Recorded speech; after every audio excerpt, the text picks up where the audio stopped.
confianza en la venida de Cristo. Es un verdadero privilegio acompañarles y compartir la lectura de la palabra de Dios. Lo estamos haciendo en el Nuevo Testamento y les invito a que busquen en sus Biblias o Nuevos Testamentos la primera carta del apóstol San Pablo a los tesalonicenses.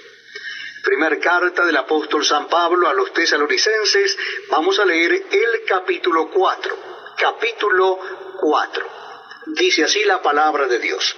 Por lo demás, hermanos, os rogamos y exhortamos en el Señor Jesús, que de la manera que aprendisteis de nosotros, como os conviene conduciros y agradar a Dios, así abundéis más y más. Porque ya sabéis qué instrucciones os dimos por el Señor Jesús. Pues la voluntad de Dios es vuestra santificación, que os apartéis de fornicación, que cada uno de vosotros sepa tener su propia esposa en santidad y honor, no en pasión de concupiscencia como los gentiles que no conocen a Dios. Que ninguno agravie ni engañe en nada a su hermano, porque el Señor es vengador de todo esto, como ya os hemos dicho y testificado. Pues no nos ha llamado Dios a inmundicia, sino a santificación. Así que el que desecha esto, no desecha a hombre, sino a Dios, que también nos dio su Espíritu Santo. Pero acerca del amor fraternal no tenéis necesidad de que os escriba, porque vosotros mismos habéis aprendido de Dios que os améis unos a otros, y también lo hacéis así con todos los hermanos que están por toda Macedonia. Pero os rogamos, hermanos, que abundéis en ello más y más, y que procuréis tener tranquilidad, y ocuparos en vuestros negocios, y trabajar con vuestras manos de la manera que os hemos mandado, a fin de que os conduzcáis honradamente para con los de afuera, y no tengáis necesidad de nada. Tampoco queremos, hermanos, que ignoréis acerca de los que duermen, para que no os entristezcáis como los otros que no tienen esperanza. Porque si creemos que Jesús murió y resucitó, así también traerá Dios con Jesús a los que durmieron en él.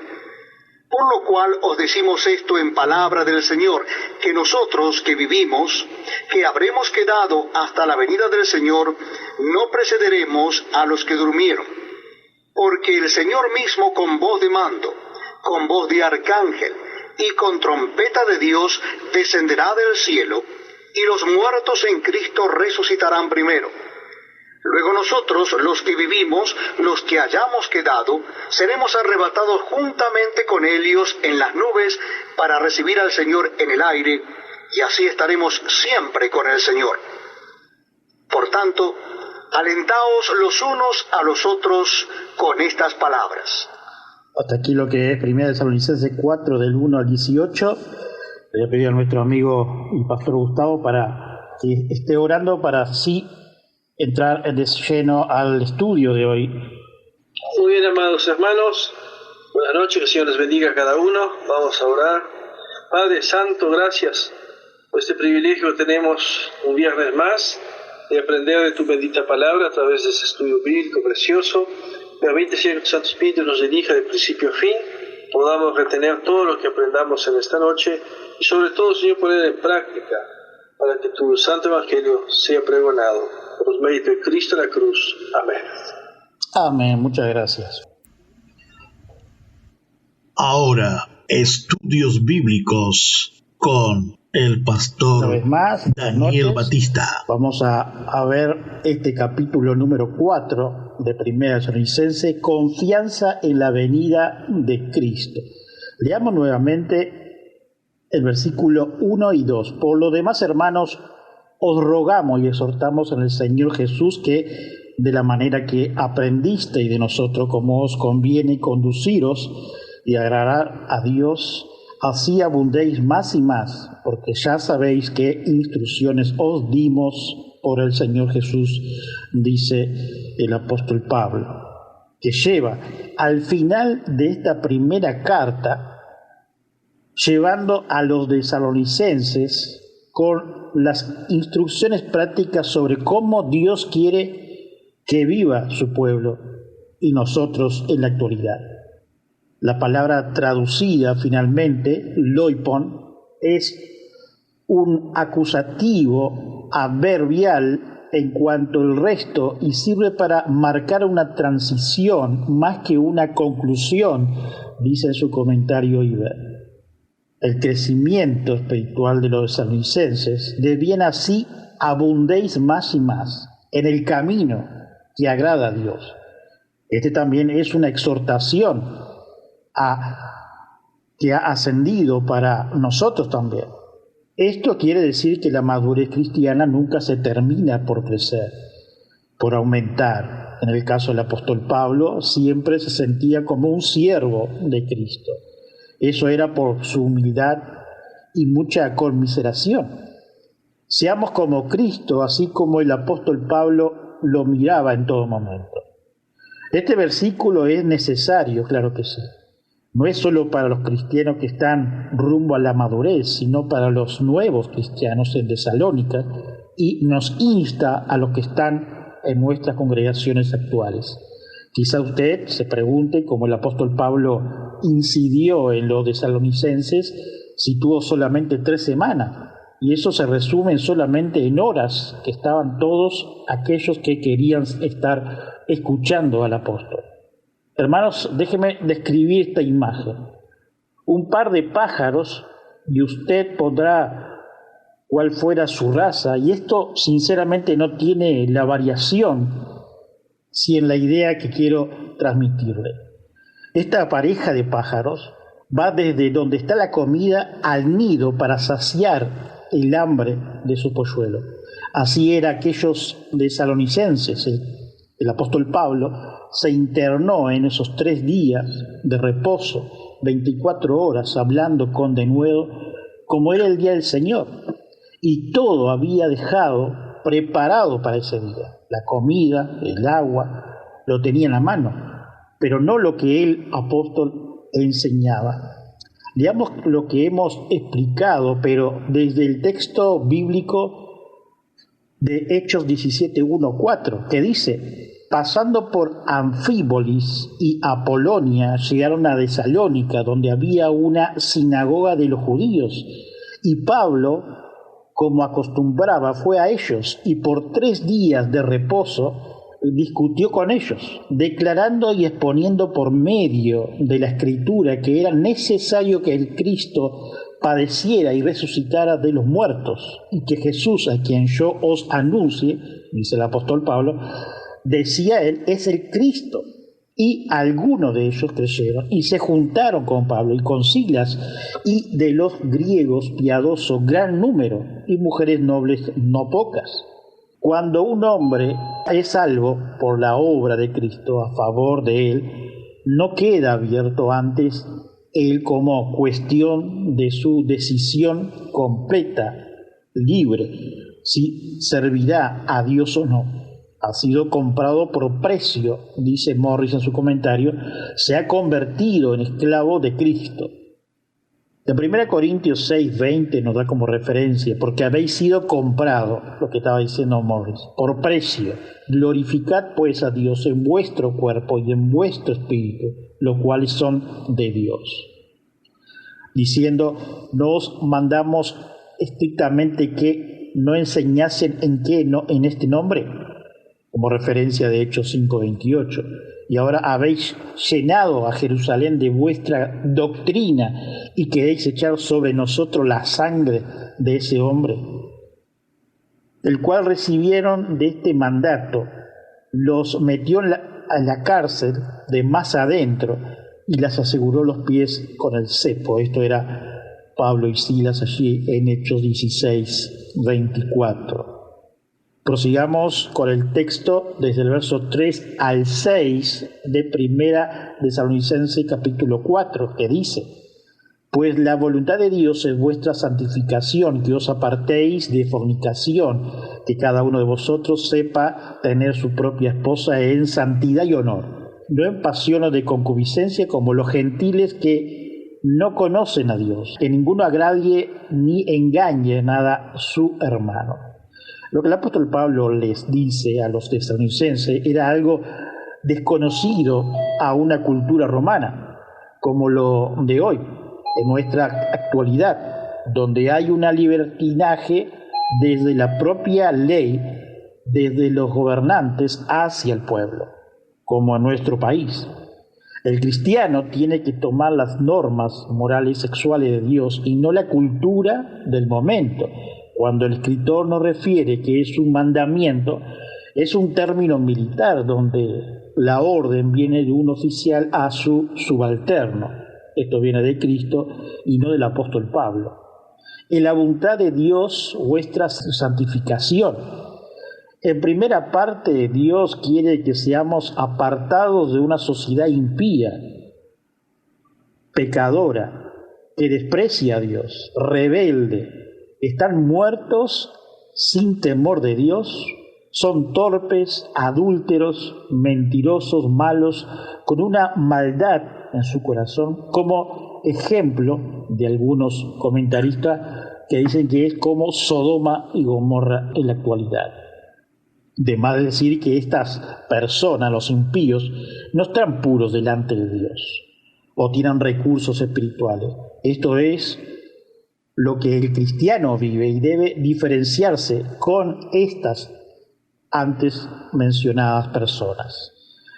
Honroso sea en todo el matrimonio y el hecho sin mancilla, pero a los fornicarios y a los adúlteros lo juzgará Dios, dice Hebreos 13:4. El hecho sin mancilla, esto quiere decir sin impureza, y esto usted puede imaginar, estar dentro de la pureza espiritual, mental y física, y no lo que promueve la sociedad pecadora de ese entonces y de nosotros. El apóstol Pablo nos insta a ser puros en el Señor, así lo dice con otras palabras en los versos 3 al 9 en 1 Tesalonicenses 4. La palabra requiere aquí una definición amplia que incluya todos los tipos de pecado sexual entre los hombres y las mujeres, dice en su comentario Tomás. Indica que la demanda que se hace se aplica a cada miembro individual de las iglesias, dice Heber. Los mismos estándares morales son validados para todos. Los gentiles conocían a dioses que eran las personificaciones de sus propias ambiciones y concupiscencias, pero no conocían al Dios verdadero, el Dios que es santo y desea la santificación de sus seguidores, dice Heber en su comentario. Huid de la fornicación, nos dice 1 Corintios 6:18, cualquier otro pecado que el hombre cometa está fuera del cuerpo, mas el que fornica contra su propio cuerpo peca. El adulterio es una fornicación y una violación, dice Morris en su comentario, evidente de los derechos de otro, pero la promiscuidad antes del matrimonio representa robar el otro la virginidad que debe aportar al matrimonio. El futuro socio de alguien así ha sido defraudado, dice en su comentario Morris. Veamos ahora la segunda parte del versículo 6 hasta el 8 de 1 Tesalonicenses 4. Porque el Señor es vengador de todos estos, como ya os hemos dicho y testificado, pues no nos ha llamado Dios a inmundicia, sino a santificación. Así que el que desecha esto, no desecha al hombre, sino a Dios, que también nos dio su Espíritu Santo. Cuando el Señor nos pide que seamos puros sexuales, porque nos llama a este sentir y acción, al no efectuarlo estamos rechazando a Dios. El apóstol Pablo les dice esto a los tesalonicenses porque ellos estuvieron hundidos, enterrados en el pecado, más allá de que no se refiere específicamente, sino solo para prevenir, más que reprenderlo por la incidencia sociocultural que los tesalonicenses vivían. ¿Acaso hoy no es así? Si seguimos siendo testigos de Cristo, así como lo hizo la primera iglesia primitiva en los Hechos de los Apóstoles, que es muy buen ejemplo para todos nosotros como líderes referente a los apóstoles y de la congregación que en ese tiempo se reunían en las casas. Debemos ser bíblicos y no hacer de oídas. Para eso tenemos al Espíritu Santo para que nos fortalezca, donde nos mostrará todos los recursos hacia la victoria y seremos responsables porque en el Señor nos eligió y llamó. Dice 1 Corintios 6, verso 9 al 11, ¿no sabéis que los injustos no heredarán el reino de Dios? No erréis, ni los fornicarios, ni los idólatras, ni los adúlteros, ni los afeminados, ni los que se echan con varones, ni los ladrones, ni los avaros, ni los borrachos, ni los maldicientes, ni los estafadores heredarán el reino de Dios. Y esto erais algunos, mas ya habéis sido lavados, ya habéis sido santificados, ya habéis sido justificados en el nombre del Señor Jesús y por el Espíritu de nuestro Señor. Dice Berkeley en su comentario de estos textos que hemos leído hasta el versículo 8, que nos resulta que el extraño que el apóstol Pablo se extienda tanto para incluir la fuerza sexual en una congregación cristiana, pero hemos de tener presente dos cosas. La primera, que hacía poco que los tesalonicenses habían recibido la fe cristiana y que venían de una sociedad en la que la castidad era una virtud desconocida y seguían estando en medio de tal sociedad cuya infección los amenazaba todo el tiempo. Le resulta sumamente difícil desaprender lo que habían considerado natural toda la vida. Y la segunda, no ha habido nunca una época histórica en la que los votos matrimoniales se tomaran tan a la ligera y el divorcio fuera tan desastroso y fácil. La frase que hemos traducido, ¿por qué cada uno de vosotros sepan controlar su cuerpo consagrada y respetuosamente? También se podría traducir, por cada uno de vosotros tengan su propia esposa consagrada y respetuosamente. Según la versión de Reina Valera 95, nos dice Berkeley en su comentario. Entre los judíos el matrimonio se tenía teóricamente en la más alta estima.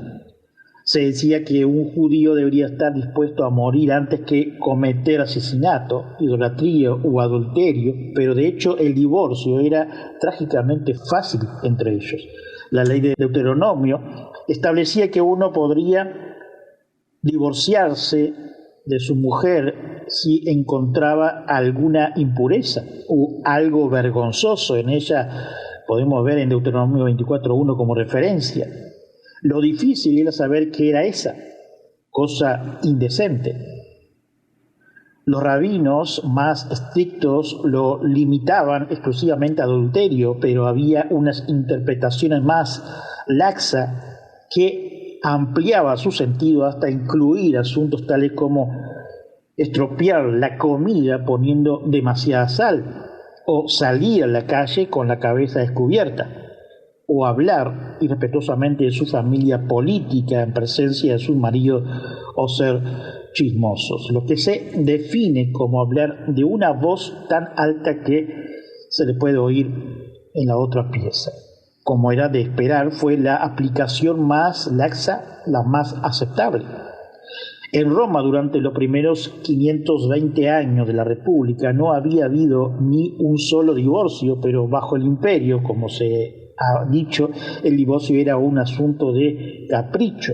Como decía Séneca, las mujeres se casaban para poder divorciarse y se divorciaban para poder casarse.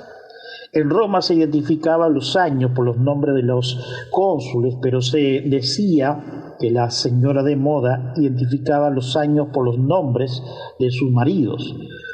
Juvenal cita el ejemplo de una mujer que tuvo 8 maridos en 5 años, la moralidad de esta muerta.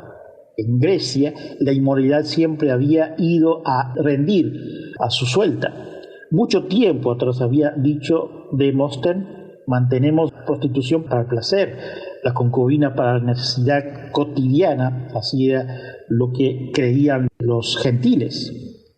Eran hombres y mujeres que procedían de una sociedad así a los que se dirigía el apóstol Pablo allí en Tesalónica. Lo que a muchos les parecía un lugar común de la familia cristiana, a aquellos le parecían algo totalmente revolucionario, una idea nueva. Una de las cosas que hizo el cristianismo fue establecer un código totalmente nuevo en las relaciones entre hombre y mujer, que es el campeón de la pureza y el guardián del hogar. Esto no se puede decir suficientemente claro en nuestro propio tiempo, cuando estamos sufriendo otras revoluciones en el comportamiento sexual. En su libro titulado Lo que yo creo, un simposio de las creencias de Kingley Martin, cuenta lo que es el relato. La nueva moralidad no es más que la vieja moralidad puesta al día. Hay una necesidad perentoria en el mundo moderno como la que había en Tesalónica, de ponerlo delante de los hombres y las mujeres, las demandas insólitas de la moralidad cristiana, porque Dios no nos llama para que vivamos en la impureza, sino en la consagración, dice Berkeley en su comentario. Ahora leamos los versos 9 y 10 de Primera Tesalonicenses 4. Pero acerca del amor fraternal no tenéis necesidad de que os escriba, dice el apóstol Pablo, porque vosotros mismos habéis aprendido de Dios que os améis unos a otros, y también lo hacéis así con todos los hermanos que están por toda Macedonia. Pero os rogamos, hermanos, que abundéis en ello más y más. El apóstol Pablo dio a conocer de la importancia del amor, y esto no era porque los hermanos de tesalonicenses le faltara, sino que aumentaron su amor hacia sus hermanos cada día. Desde el verso 11 al 12 dice, y que procuréis tener tranquilidad y ocuparos en vuestros negocios y trabajar con vuestras manos de la manera que os hemos mandado, a fin de que os conduzcáis honradamente para con los de afuera y no tengáis necesidad de nada. Estos versos leídos parecen escritos para nuestro tiempo, hermanos. Leamos nuevamente. Y que procuréis tener tranquilidad y ocuparos en vuestros negocios y trabajar con vuestras manos de la manera que os hemos mandado, dice el apóstol Pablo, a fin de que os conduzcáis honradamente para con los de afuera y no tengáis necesidad de nada.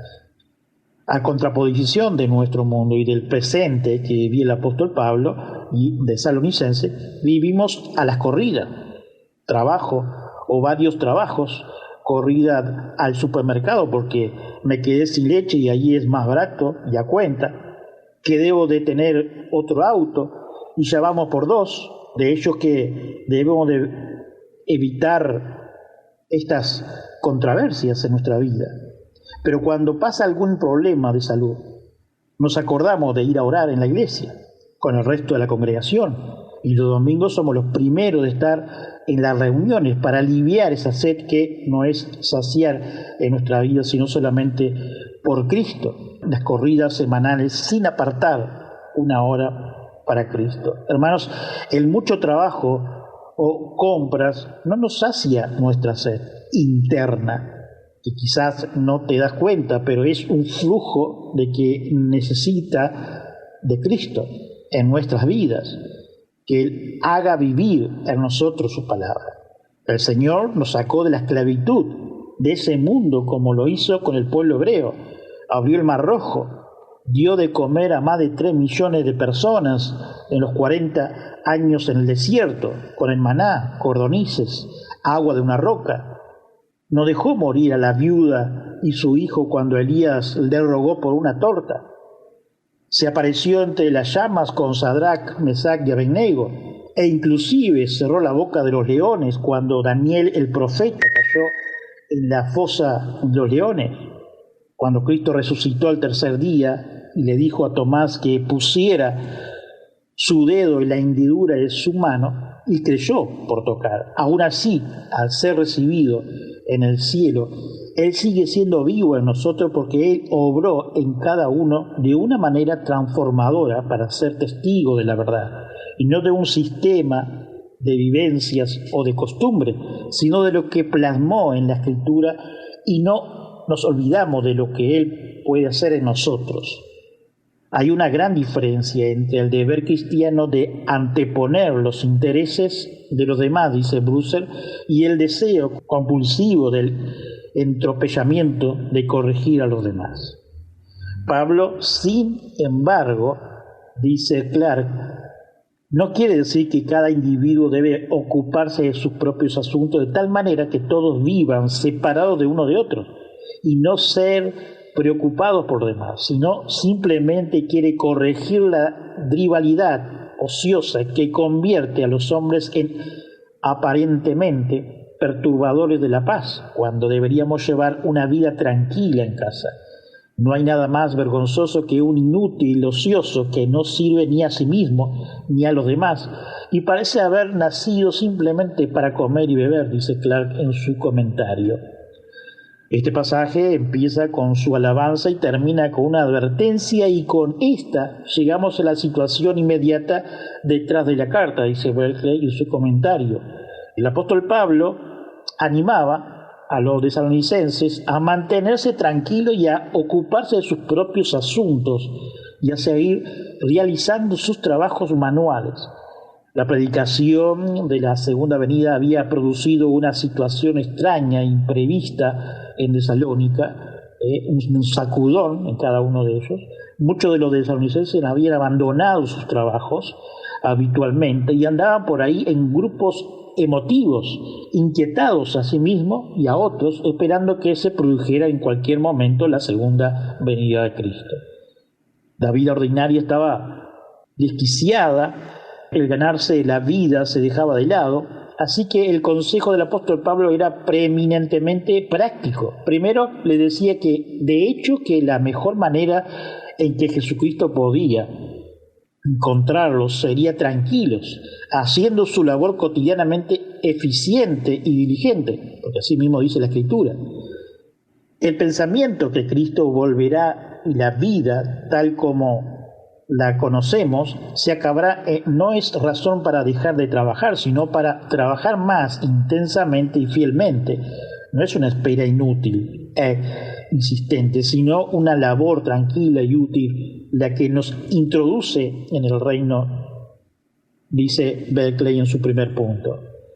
Le dijo que pasará lo que pasara, tenía que presentar el Evangelio a los de afuera de la iglesia mediante la diligencia y la belleza de sus propias vidas, en el segundo punto de lo que nos propone en su comentario Berkeley.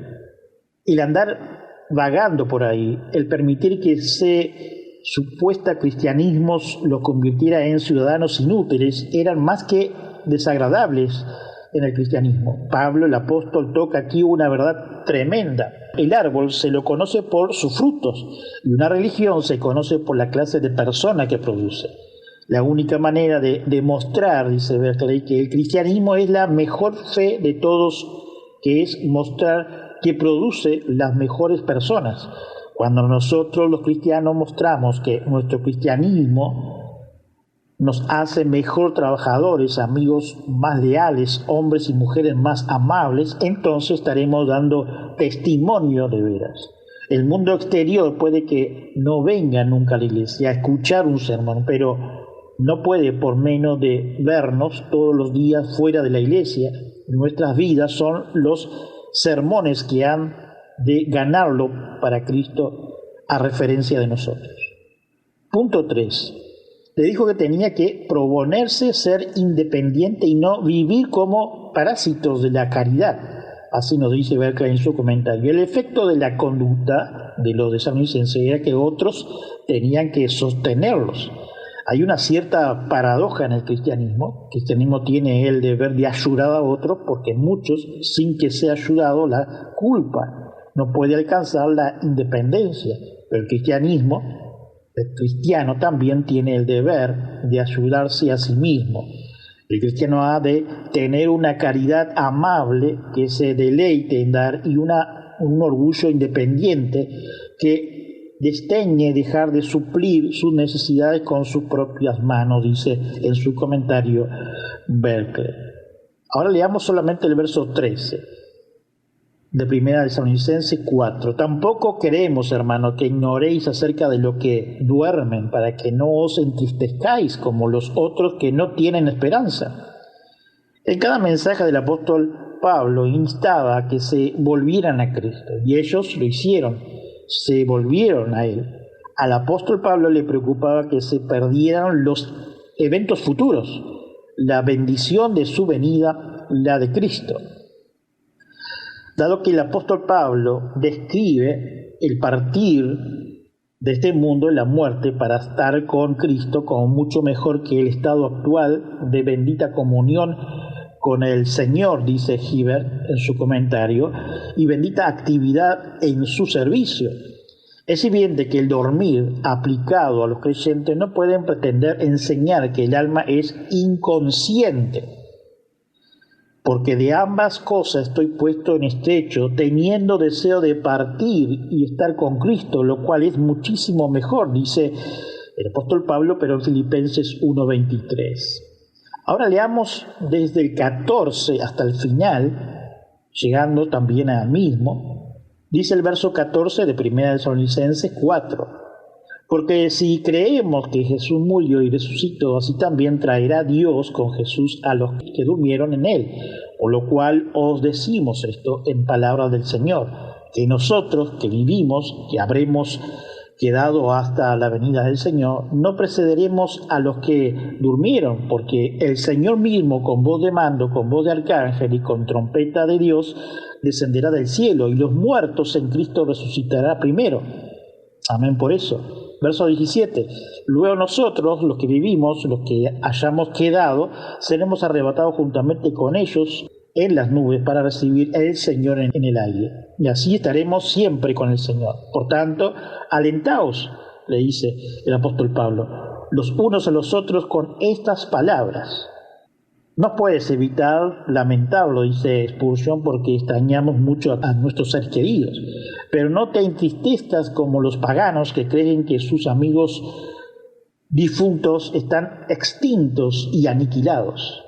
Tienen una esperanza gloriosa con respecto a los que durmieron en Cristo. Crees que todavía están vivos y que con el tiempo sus cuerpos resucitarán. Existe tal único entre Cristo y su pueblo, que nunca podrán separarse de Él. En la vida viven en Él, en la muerte duermen en Él. Y cuando vuelva, lo traerá consigo. Cristo no puede estar sin su pueblo. Una cabeza sin cuerpo sería una cosa espantosa. Y Cristo sin su pueblo sería incompleto e imperfecto. No tendremos preferencia sobre santos que duermen en Jesús. No iremos delante de ellos, estaremos en una feliz igualdad con ellos, independientemente de las ideas que tengamos acerca de los detalles de la venida de Cristo. Este resumen de todo el asunto es indescriptiblemente preciso para nosotros. Así estaremos siempre con el Señor. No hay separación entre Cristo y su pueblo, dice Spurgeon. Si eres uno con Él, no estará en el cielo y te dejará atrás, ni será glorificado en la presencia de su Padre sin que ustedes sean partícipes de la gloria. ¡Qué gozo hay para nosotros en esta bendición verdadera!, dice Spurgeon. La esperanza de la segunda venida les había traído otro problema a los que tesalonicenses, dice Berkeley. Esperaba que se produjera inmediatamente, esperaban estar vivos cuando ocurriera, pero estaban preocupados por los cristianos que ya habían partido. No podían estar seguros de que habían partido de la gloria hacia Dios.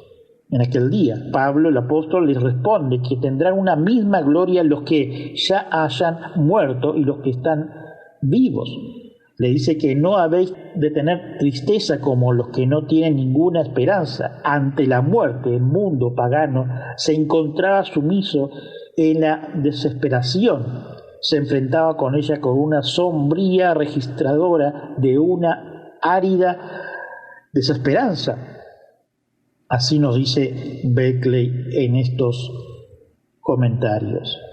Y hasta aquí, hermanos, llegamos al final de este texto de lo que es el capítulo 4. Estamos por entrar en el capítulo 5 para la semana que viene, que va a ser el final. Antes de irnos, vamos a orar. Acompáñenos. Señor, te damos gracias una vez más por tu gran amor y misericordia, por tu bondad, por permitirnos en esta noche no solamente abrir las Escrituras, sino también poder estudiar cada uno de los versículos. Ahora te pedimos por cada uno de los hermanos que están presentes, como también los hermanos que no han podido entrar, tú estés bendiciendo, Señor, en su vida espiritual, física.